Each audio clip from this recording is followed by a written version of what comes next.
इसी डर से वो अपनी बेटियों को जिंदा दरगोर कर दिया करते थे। इस्लाम आया, इस्लाम ने बेटियों की परवरिश पर जन्नत का मुज़्ज़ा सुनाया। अल्लाह के रसूल ने फरमाया मन इब्तुलिया मिन हादिहिल बनाति बिशैइन, जो इन बेटियों की वजह से आजमाया गया। और मैं समझता हूँ हर बाप अपनी बेटियों की वजह से आजमाया जाता है। दुनिया में कौन ऐसा बाप है, कौन ऐसी माँ है जो अपनी बेटियों की वजह से आजमाया ना जाता हो। अल्लाह के रसूल सल्लल्लाहु अलैहि वसल्लम ने उनके लिए जन्नत की खुशखबरी सुनाई। मन इब्तुलिया मिन हादिहिल बनाति बिशैइन, कुछ भी आजमाया गया, थोड़ी भी आजमाइश आ गई, फअहसना इलैहिन्ना, उन आजमाइशों के बावजूद भी अपनी बच्ची के साथ वो अच्छे मामला करता रहा, उनकी अच्छी परवरिश करता रहा, अच्छे लालन पालन करता रहा, उनकी अच्छी तरबियत करता रहा, दीन सिखा दिया, इस्लाम सिखा दिया, दीनदार घराने में शादी करा दी। अल्लाह के रसूल फरमाते कुन्ना लहू, यही बेटियां होंगी सितरम मिनन नार, जो उसके लिए जहन्नम से आड़ बन जाने वाली हैं। ये बेटियां जहन्नम से आड़ भी बन जाएगी। और अगर इसकी तरबियत नहीं हुई, अगर अच्छी तरबियत नहीं हुई, अच्छी परवरिश नहीं हुई, दीन नहीं सिखाया, ईमान नहीं बताया, इस्लाम नहीं सिखाया, तो याद रखो यही बेटियां तुम्हें जहन्नम तक भी पहुंचाने के लिए काफी है। पिछले खुतबे में इसीलिए तो आयत करीमा पढ़ी गई, कू अनफुसकुम व अहलीकुम नारा। अल्लाह तो कहता खुद भी बचो और अपने बच्चों को बचा लो, अपनी बच्चियों को बचा लो, अपनी बीवी को बचा लो जहन्नम की भड़कती आग से। खातून की, एक नेक औरत की, एक दीनदार खातून की, कि उसका किरदार क्या होता है, उसकी सोच क्या होती है। एक दीनदार खातून जिसकी तरबियत इस्लामी माहौल में होती है, वो यही सोचती है सबसे ज्यादा अगर किसी चीज से खौफ खाती है तो इस बात से कि कहीं उसकी इज्जत में ना आ जाए, कहीं उसकी वजह से उसके बाप की पगड़ी ना उछल जाए, उसके घराने की इज्जत मिट्टी में ना मिल जाए, पूरी कौम पूरे समाज की बदनामी ना हो जाए। एक पाकबाज औरत की यही फिक्र होती है।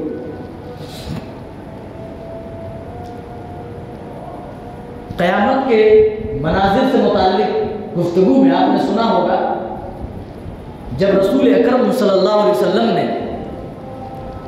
क़यामत के दिन के बारे में फरमाया, युहशरुन नासु यौमल क़ियामति हुफ़ातन उरातन गुर्ला, बरोज़े क़यामत इंसान नंगे पैर, नंगे जिस्म, गैर मख्तून जमा किए जाएंगे। उस वक्त अम्मा आयशा ने क्या सवाल किया था? अम्मा आयशा एक नेक खातून थी, और देखिए नेक खातून की देखिए फिक्र क्या होती है। अम्मा आयशा के सवाल से झलक गया,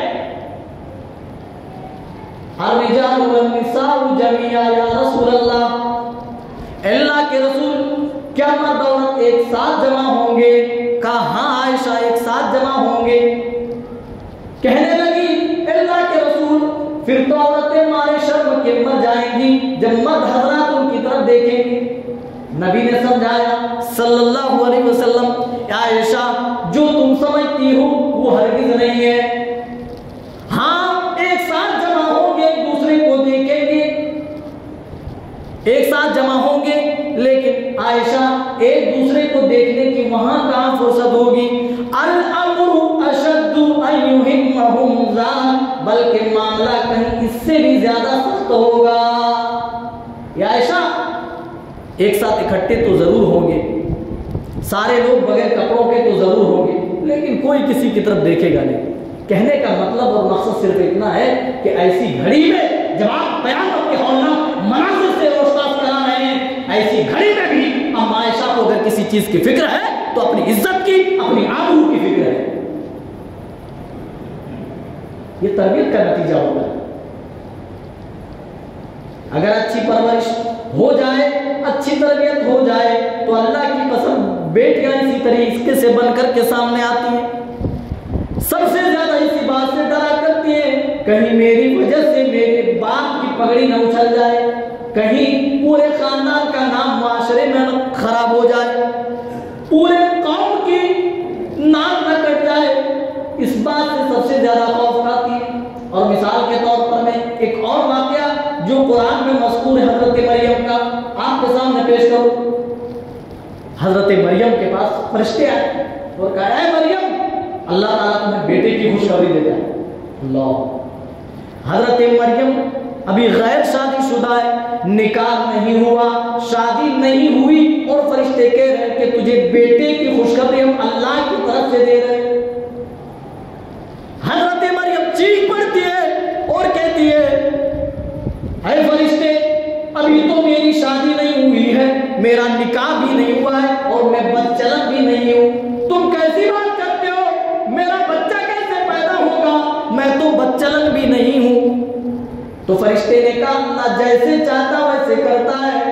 अल्लाह ने हुक्म दिया, ऐ मरियम, जब तुझसे तेरे बेटे के बारे में लोग पूछें, सवाल करें, तो अपने बेटे की जानिब सिर्फ इशारा कर देना। ये तुम्हारी पाक होने की गवाही दे देगा, ये तुम्हारे पाक दामन होने की गवाही दे देगा। जब मुआशरे में बेटा लेकर हजरत मरियम पहुंचती है, लोग क्या कहने लगे, या उख्त हारून, सूरह मरियम कुरान की गवाही दे रही है, सूरह मरियम उठाओ। या उख्त हारून, ऐ हारून की बहन, माँ काना अबूक इम्रा सौइन व माँ कानत उम्मुकी बगिया। ऐ हारून की बहन, ना तेरा बाप बुरा था और ना तेरी माँ बदचलन थी, फिर ये कैसे कि शादी से पहले अपनी गोद में बच्चा ले आई है? ये कैसे हो सकता? वो क्या कहती, वो क्या करती, फ़अशारत इलैहि, अपने गोद में पड़े बच्चे की तरफ इशारा करती है। वो बच्चा बोल पड़ता है, हजरत ईसा बोल पड़ते हैं, क़ाल इन्नी अब्दुल्लाह, मैं अल्लाह का बंदा हूं, आतानियल किताबा, अल्लाह ने मुझे किताब इनायत की है, वजअलनी नबिय्या, और मुझे नबी बनाकर दुनिया के अंदर मबूस किया है। लेकिन फिक्र थी ना भाई कि लोग क्या कहेंगे, लोगों के पास मैं जाऊंगी तो लोग क्या समझेंगे? लोग तो यही समझेंगे कि यह औरत बदचलन है, ये लड़की बदकिरदार है, लोग तो यही समझेंगे। तो कहने का मकसद सिर्फ इतना है, एक नेक खातून को सबसे ज्यादा अपनी इज्जत की फिक्र होती है, कहीं उसकी इज्जत दागदार ना हो जाए। ऐसे कामों से बचती है जहां उसकी इज्जत को खतरा है, ऐसी चीजों से खुद को महफूज रखती है जहां उसकी इज्जत महफूज ना हो, जहां उसकी इज्जत जद में आ जाए। ऐसी चीजों से नेक खातून एक पाकबाज औरत समझौता नहीं करती है, याद रखिए। रहा परवरिश का मामला, तो आप जानते हैं बहुत बड़ी आजमाइश है। अल्लाह के रसूल सल्लल्लाहु अलैहि वसल्लम ने बेटियों की परवरिश पर ऐसे ही जन्नत की खुशखबरी नहीं सुनाई। याद कीजिए उस दौर को जब लोग इसी बदनामी के डर से, पता नहीं बेटियों हमारे लिए क्या नुकसान कर देगी, हमारा नाम डुबा देगी, इसी डर से वो अपनी बेटियों को जिंदा दरगोर कर दिया करते थे। इस्लाम आया, इस्लाम ने बेटियों की परवरिश पर जन्नत का मुज़्दा सुनाया।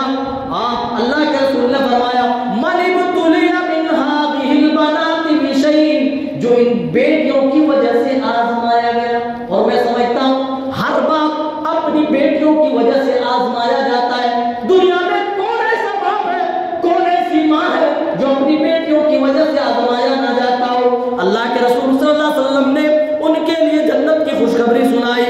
मनिबतुलिया मिन हादिहिल बनाति बिशैइन, कुछ भी आजमाया गया, थोड़ी भी आजमाइश आ गई, फअहसना इलैहिन्ना, उन आजमाइशों के बावजूद भी अपनी बच्ची के साथ वो अच्छे मामला करता रहा, उनकी अच्छी परवरिश करता रहा, अच्छे लालन पालन करता रहा, उनकी अच्छी तरबियत करता रहा, दीन सिखा दिया, इस्लाम सिखा दिया, दीनदार घराने में शादी करा दी।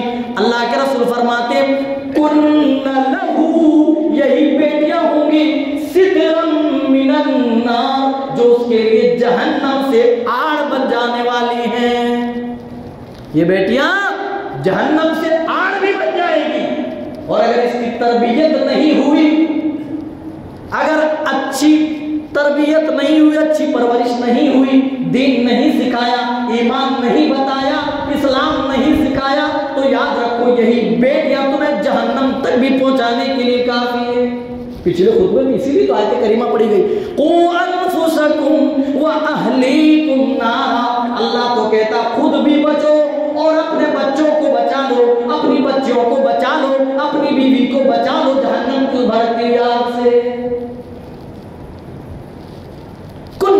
सिदरम मिनन नार, जहन्नम से आग बन जाने वाली।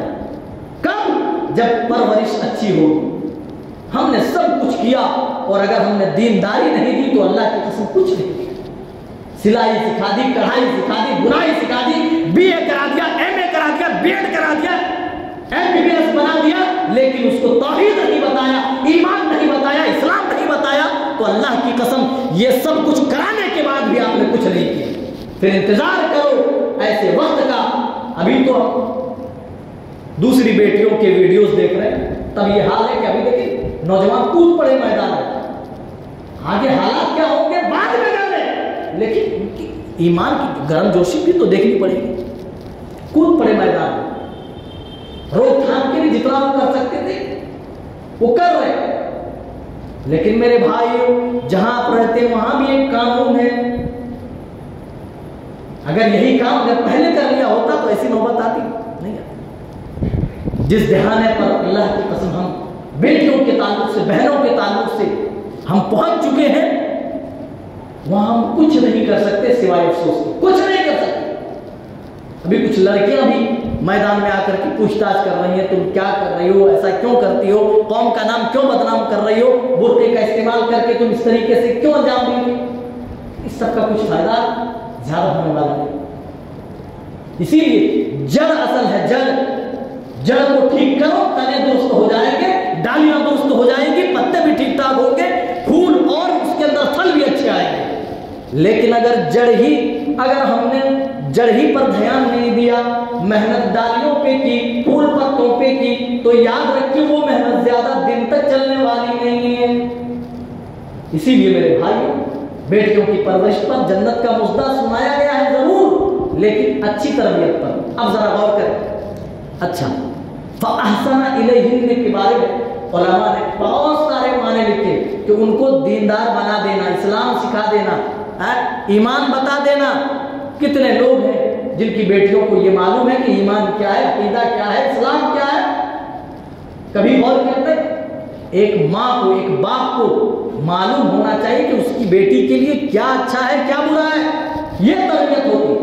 उसके लिए कौन सा स्कूल अच्छा है और कौन सा स्कूल उसके लिए बेहतर नहीं है, कौन सी सहेली उसके लिए मुनासिब है और कौन सी सहेली उसके लिए गैर मुनासिब है। बाप को मालूम होना चाहिए, माँ को मालूम होना चाहिए। ओ मेरे भाई, बेटियों की तरबियत करनी हो, बेटियों की परवरिश करनी हो, तो ऐसे करो जैसे हमारे नबी ने की। नबी ने कैसे की? अल्लाह अकबर। अम्मा आयशा रिवायत करती हैं, कहती है बोलने में, चलने में, उठने में, बैठने में, अखलाक को, आदत और अतवार के एतबार से नबी के सबसे ज्यादा हम मुशाबा आपकी आखिरी बेटी, सबसे चहेती और छोटी बेटी, गोशे जिगर, लख्ते जिगर फातिमा ज़हरा थी। बोलने का अंदाज भी वही जो नबी का था, चलने का अंदाज भी वही जो नबी का था। आप तमाम बेटियों को इज्जत देते, लेकिन अम्मा आयशा फातिमा ज़हरा के बारे में फरमाती हैं कि जब कभी फातिमा अपने घर से चलकर मैके को आती, अपने बाप के घर को आती थी, रसूलुल्लाह की नजर अपनी बेटी पर पड़ती थी। आप अपनी जगह से उठ जाते थे और अपनी बेटी को बोसा देते थे और अपने बैठने की जगह पर बिठाते थे। और जब कभी बेटी के घर खुद जाते थे तो बेटी भी यही मामला करती अपने बाप के साथ। ये तालमेल, ये मोहब्बत बेटियों के ताल्लुक से आज है, जो हम बेटियों से कुछ बात कर सके, उनकी जिंदगी से मुताल्लिक कुछ सवाल कर सके। आप क्या नहीं करते उनके आराम और राहत के लिए। आप कोई भी बाप ये थोड़े ना सोचता है कि बेटी का बुरा हो जाए, यही सोचता है कि मेरी औलाद, चाहे बेटा हो या बेटी हो, उसके हक में अच्छा हो, उसकी भलाई हो। और सारे नाज़ो नाम, सारे नखरे अपनी औलाद के बर्दाश्त करता है और एकदम से जवान होकर के आकर के कहे अब्बू मुझे कॉलेज के एक लड़के से प्यार हो गया है। बताइए उसके जिगर पर, उसके दिल पर क्या है? फौरन एहसास होगा, अल्लाह मैंने सब कुछ तो कराया, बड़ी बड़ी डिग्रियां तो मैंने दिलाई, बड़े बड़े काम तो मैंने सिखाए, लेकिन मैंने ईमान नहीं सिखाया था, इस्लाम नहीं सिखाया था, दीन नहीं बताया। तब एहसास होता है और तब एहसास करने से कोई फायदा होने वाला नहीं। इसीलिए तरबियत शुरू में की जाती है। परवरिश की जिम्मेदारी शुरू में होती है। और आजकल तो ये माहौल बन चुका है अक्सर घरों का, देखा जाता है कि मर्द हजरात शराबी हैं, कबाबी हैं, रात रात भर शराब में मस्त हैं या उन लोगों की तरह जाग करके गुजार रहे हैं और उन्हें घर की कोई फिक्र नहीं। घर की औरतें लड़कियां मजबूर हैं कि मजदूरी करें, घर की लड़कियां मजबूर हैं कि वो अपनी कमाई से घर को चलाएं। ऐसी लड़कियां अपने घर के माहौल से तंग आ चुकी हैं और ऐसे माहौल में, ऐसे एटमॉस्फेयर में कोई प्यार का झांसा देता है, कोई अच्छी जिंदगी का लालच देता है तो वो बहक जाती है। औरतें इमोशनल होती हैं, औरतों की खूबसूरती पर चंद बोल क्या बोल दिए औरतें फिसल जाती हैं, इमोशनल ज्यादा होती है, खुद पर काबू कंट्रोल नहीं रख पाती है।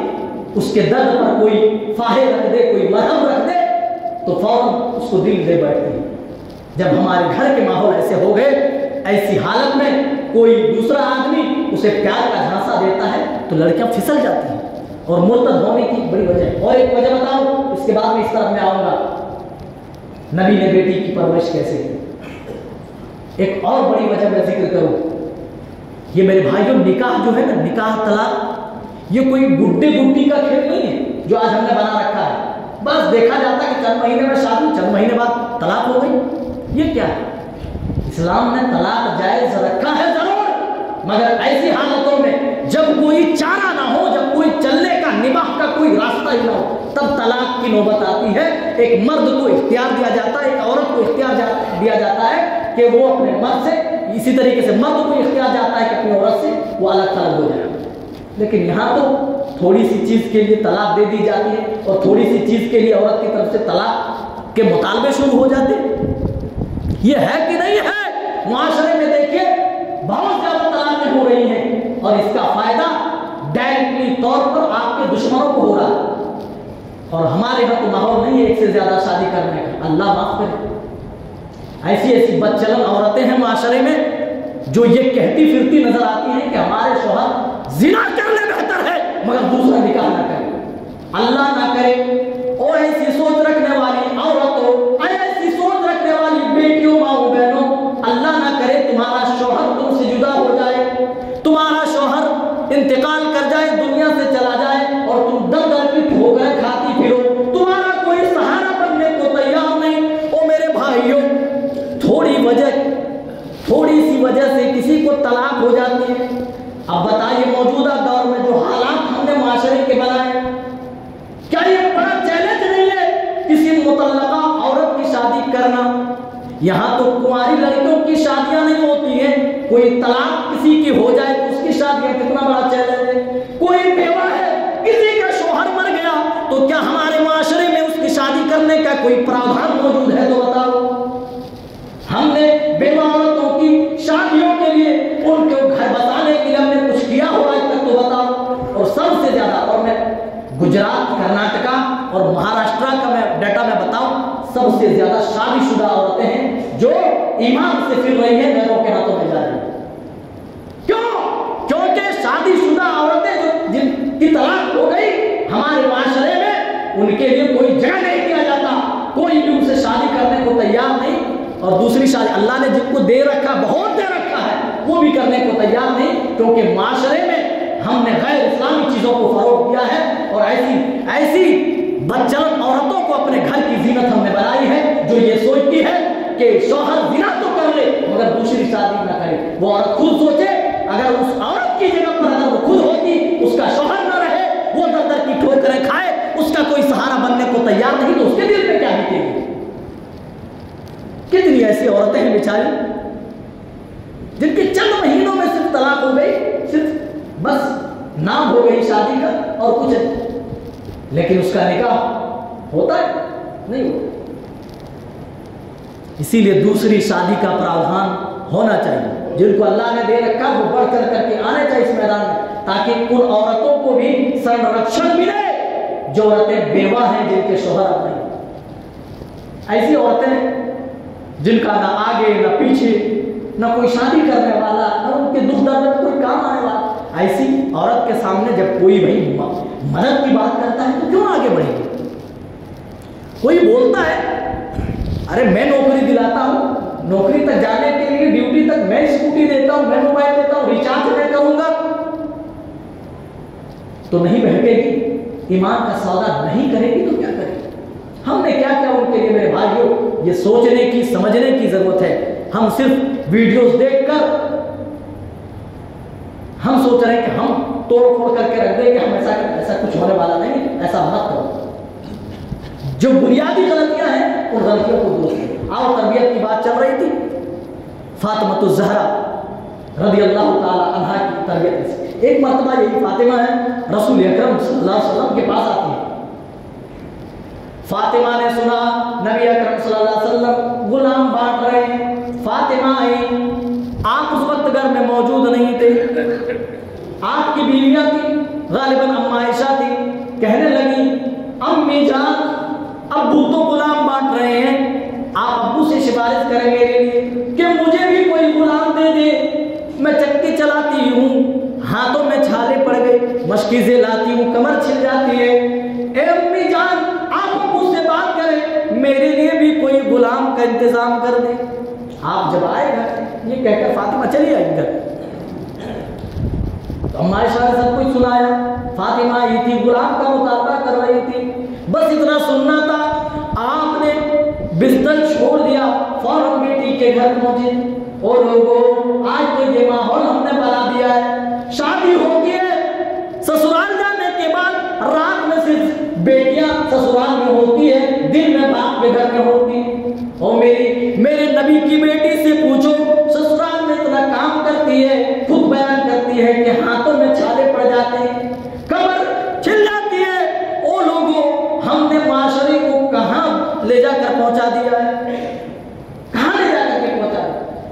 सिर्फ मियां बीवी और सिर्फ बीवी शौहर के ही मिलाप का नाम शादी नहीं है। अरे उसके घर में तुम्हारे शौहर की जो जन्नत उसकी मां है, उसकी देखरेख कौन करेगा?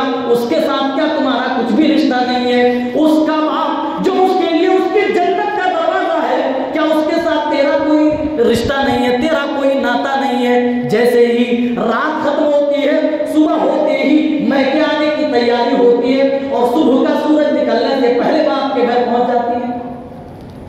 और ये भी कहीं ना कहीं एक समझिए बहुत बड़ी कमजोरी है। ये सब जो गलत चीजें हैं उनको दुरुस्त करने की जरूरत है।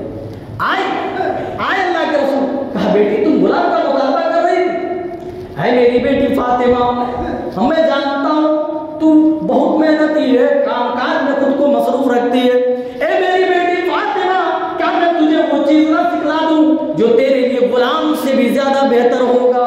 कहा अल्लाह के रसूल, अरे मेरे अब्बू जान क्यों नहीं, अगर गुलाम से बेहतर हो तो मुझे आप इनायत करें। आप बेटी को गिरफ्ती सिखा रहे हैं, आप बेटी की तरबियत कर रहे हैं, आप उसे दीनदारी सिखला रहे हैं। आप चाहते तो एक नहीं हजारों गुलाम इनायत कर सकते थे, लेकिन आपको पता था अगर बेटी को अगर आराम की बेटी को अगर ये चीज अगर रास आ गई, बेटी की जिंदगी में उतर गई, तो हो सकता है बेटी की जिंदगी में बड़ी बड़ी तकलीफें आए, हो सकता है बड़ी बड़ी आजमाइशें आए, तो फिर उन आजमाइशों में मेरी बेटी खरी कैसे उतर सकेगी? आप चाहते तो गुलामों की लाइन लगा सकते थे, लेकिन कहते हैं अरे मेरी बेटी फातिमा, मैं तुम्हें गुलाम से भी बेहतर चीज इनायत करता हूं। जब तुम बिस्तर की तरफ तरार पकड़ने के लिए जाया करो, 33 मरतबा सुभान अल्लाह, 33 मरतबा अल्हम्दुलिल्लाह और 34 मरतबा या 33 मरतबा अल्लाहू अकबर पढ़ लिया करो। आई मेरी बेटी फातिमा, ये तेरे लिए गुलाम से भी ज्यादा बेहतर होगा, गुलाम से भी ज्यादा बेहतर होगा। ये है गिरफ्ती सिखाना, ये है दीनदारी सिखाना। हमने तो बचपन में सिखाया नहीं, अब बड़ी हो गई, अब तो इसकी जरूरत महसूस ही नहीं करते। नहीं मेरे भाइयों, बेटी की तरह पूरी जिंदगी बेटी ही की तरह रहना है, बेटी के सामने एक बाप की हैसियत से पूरी जिंदगी रहना है। बेटी की निगाह में जो एक बाप की इज्जत होनी चाहिए वो इज्जत बना के रखनी है।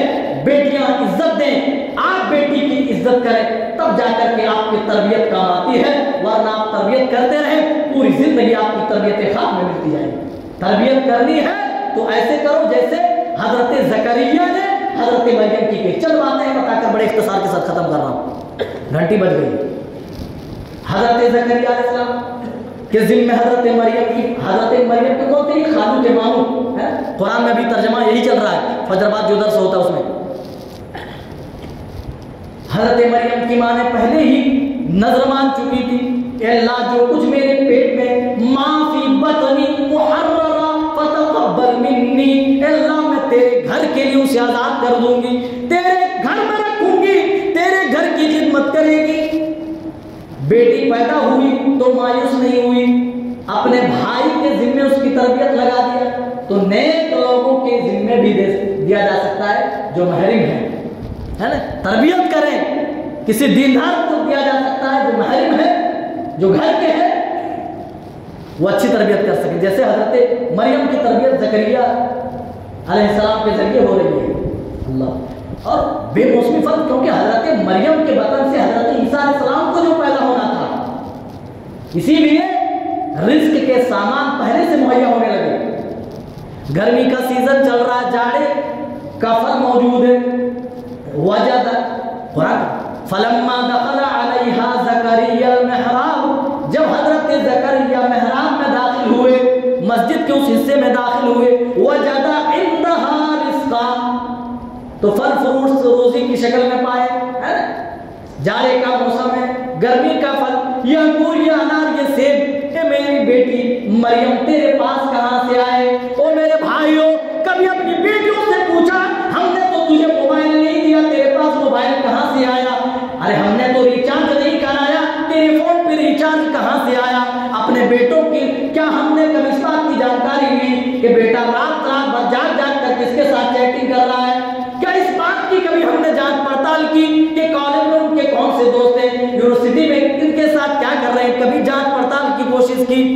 जो ट्यूशन के नाम पर जाती है वो ट्यूशन पे जा रही है, कहीं और जा रही है, क्या किसी ने इसकी जांच पड़ताल करने की कोशिश की? सहेली के घर जाने के बहाने कहीं किसी सहेला के घर तो नहीं जा रही है, किसी ने जांचने परखने की कोशिश नहीं की। फिर एकदम से बेटी एक दिन आकर कहती है, अब्बू मुझे उससे प्यार हो गया है, चाहे कुछ भी हो जाए, दुनिया एक तरफ हो जाए, मैं तो शादी करूंगी तो उसी से करूंगी, मर जाऊंगी मिट जाऊंगी, सब कुछ दांव पे लगा दूंगी, लेकिन उसी से ही शादी करूंगी। तब बाप को लगता है कि पानी सर से ऊपर हो चुका है। ऐसे करो जैसे ज़करिया ने, अपनी बेटी नहीं है, भांजी है, लेकिन चूंकि तरबियत की जिम्मेदारी उनकी बहन ने उनके कंधों पे डाली, तो कहा या मरियम अन्ना लकी हादा, ऐ मेरी बेटी मरियम। हालांकि मरियम पाकबाज थी, पाकबाज औरत की बेटी थी, इसके बावजूद भी पूछ रही है। हम अपनी बेटियों के लिए ये समझते हैं ये तो बड़ी पाकबाज है, बड़ी नेक तबीयत की है, ये ऐसा कैसे कर सकती है? अरे मरियम की माँ इतनी पाक है, बाप भी इतने पाक है, हजरत ज़करिया मामू है, खुद नबी है, लेकिन पूछ रहे हैं या मरियम अन्ना लकी हादा, ये फल कैसे आया? सेब के कहाँ से आया? ये अमरूद कहाँ से आया? केला कहाँ से आया? अंगूर कहाँ से आया? हुआ मिन इंदिल्लाह, कहीं अल्लाह की तरफ से।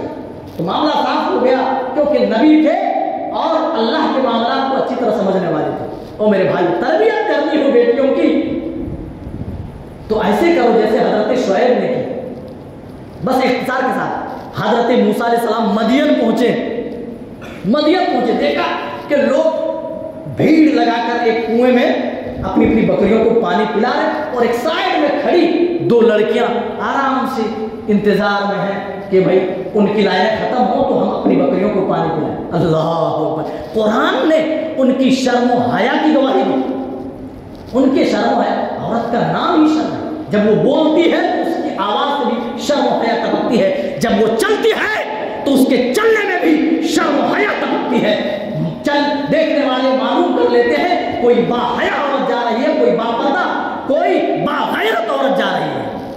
तो हजरत मूसा अलैहिस्सलाम समझ गए, कोई नेक तबीयत पाकबाज खातून जाकर के अर्ज करने लगे, क्या मामला है, क्या बात है, तुम यहाँ खड़ी हो? कहा मेरे बाप बूढ़े हैं, हमारा तो ये काम नहीं है, लेकिन मेरे बाप बूढ़े हैं तो मजबूरन ये काम करना पड़ता है। ये तो मर्दों की लाइन है और हम उन लड़कियों में से नहीं, उन औरतों में से नहीं जो मर्दों की लाइन में जाकर के अपनी बकरियों को पानी पिलाएं, उनके जिस्मों से अपने जिस्मों को हम टच कराएं, उन औरतों में नहीं है। हम तो पाकबाज और नेक खातून हैं, जब उनकी लाइनें खत्म हो जाएंगी तो हम जब लाइन खत्म हुई तो वो उन लोगों ने क्या किया, बड़ी चट्टान कुएं के ऊपर रख दी। जो 8-10 लोग उठाते थे, हजरत मूसा अलैहिस्सलाम ने अकेले उस चट्टान को उठाया। बहुत ताकतवर थे। एक मूसा मारा था एक किब्ती को, तो चल बसा था एक ही घूसे। तो ताकतवर थे, जो 10 लोग उठाते थे, हजरत मूसा ने अकेले उठाया। तो वो लड़कियां बड़ी मुतासिर हुई। अच्छा, अगर मौजूदा दौर में किसी से कोई इम्प्रेस हो जाए और कोई कह दे शुक्रिया, तो नहीं कोई शुक्रिया कोई बात, ये तो मेरा फर्ज था, मेरा कर्तव्य था। लेकिन हजरत मूसा अलैहिस्सलाम ने ऐसा कुछ नहीं कहा। चले गए औरतें, वो लड़कियां पानी पिलाए। वक़ालत इहदाहुमा अला इस्तिहया, उन 2 औरतों में से, उन 2 बच्चियों में से एक बच्ची आई शर्माते, देखिए उनके शर्म हया की गवाही तो अंदर अला इस्तिहया, शर्माते हुए, उनके चाल में, उनके चलन में, उनके गुफ्तार में शर्म हया होती है। अल्लाह कुरान बयान कर रहा है। कुरान शुएब की बेटी आती है और कहती है कि मेरे बाप ने जो कुछ तूने हमारे साथ अच्छे मामलात का एहसान किया, उसका बदला देना चाहते हैं, चलो आओ। तो हजरत मूसा अलैहिस्सलाम पीछे चल सकते थे, लेकिन नहीं, क्योंकि औरत है तो उनको रोक करके खुद आगे हो रही है। तो मेरे भाइयों, इस तरीके से अपने अंदर नेक तबीयत पैदा करने की जरूरत है और बच्चियों की अच्छी तरबियत करने की जरूरत है। बचपन से लेकर अपनी उम्र तक एक बाप बेटी की निगाह में बाप ही होता है और बाप ही होना चाहिए। ये हैसियत, ये मकाम, ये मर्तबा अगर आपने अपनी बेटी की निगाह में हासिल कर लिया तो अल्लाह की कसम वो बेटियां कट जाएंगी, मर जाएंगी, लेकिन ईमान से समझौता नहीं कर सकती है। बाप की पगड़ी को सरेआम और सरे बाजार रुसवा नहीं कर सकती है। अल्लाह ताला हमारी कौम की बेटियों की इज्जत व नामूस की हिफाजत फरमा। अल्लाह जो उनके चंगुल में जा चुकी हैं, जो कुफ्र के आगोश में हैं, अल्लाह उन्हें सीधे राह पे आने की तौफीक इनायत फरमा। अल्लाह हमारी माँ बहनों की इस्मत की हिफाजत फरमा। अल्लाह उन्हें राह हिदायत अता फरमा। अल्लाह उन्हें दीन की समझ, ईमान की समझ अता फरमा। अल्लाह बेटियों की परवरिश अल्लाह हमें ध्यान में रखने की जरूरत अता फरमा। अल्लाह बेटों की भी परवरिश, अल्लाह उनकी देखरेख, अल्लाह सब कुछ करने की हमें तौफीक इनायत फरमा। जो हमारे कई जिम्मेदारियां हैं, उन तमाम जिम्मेदारियों को बखूबी निभाने की तौफीक इनायत फरमा। आमीन तक़ब्बल या रब्बल आलमीन। बारकल्लाहु लना व लकुम फ़िल क़ुरआनिल अज़ीम व नफ़अना व इय्याकुम बिल आयाति व ज़िक्रिल हकीम इन्नहु तआला जवादुल करीम मलिकुम व रऊफ़ुर रहीम। इन्नल हम्दुलिल्लाहि नहमदुहु व नस्तईनुहुहु व नस्तग़फिरुहु व नऊज़ु बिल्लाहि मिन शुरूरि अनफुसिना व मिन सय्यिआति अमालिना। मन यहदिल्लाहु फला मुदिल्ल लहु व मन युद्लिल फला हादिय लहु। व अशहदु अन ला इलाहा इल्लल्लाहु वहदहु ला शरीका लहु व अशहदु अन्ना मुहम्मदन अब्दुहु व रसूलुहु। अम्मा बअद फ़इन्न खैरल हदीस किताबुल्लाह व खैरल हदी हदी मुहम्मदिन सल्लल्लाहु अलैहि वसल्लम व शर्रल उमूरि मुहदसातुहा व कुल्लु मुहदसतिन बिदअह व कुल्लु बिदअतिन दलालह व कुल्लु दलालतिन फिन्नार। या अय्युहल्लज़ीना आमनू सल्लु अलैहि व सल्लिमू तस्लीमा। अल्लाहुम्मा सल्लि अला मुहम्मद व अला आलि मुहम्मद कमा सल्लैता अला इब्राहीम व अला आलि इब्राहीम इन्नका हमीदुम मजीद। अल्लाहुम्मा बारिक अला मुहम्मद व अला आलि मुहम्मद कमा बारकता अला इब्राहीम व अला आलि इब्राहीम इन्नका हमीदुम मजीद। इबादल्लाह रहमकुमुल्लाह, इन्नल्लाह यअमुरु बिल अदलि वल इहसान व ईताइ ज़िल क़ुर्बा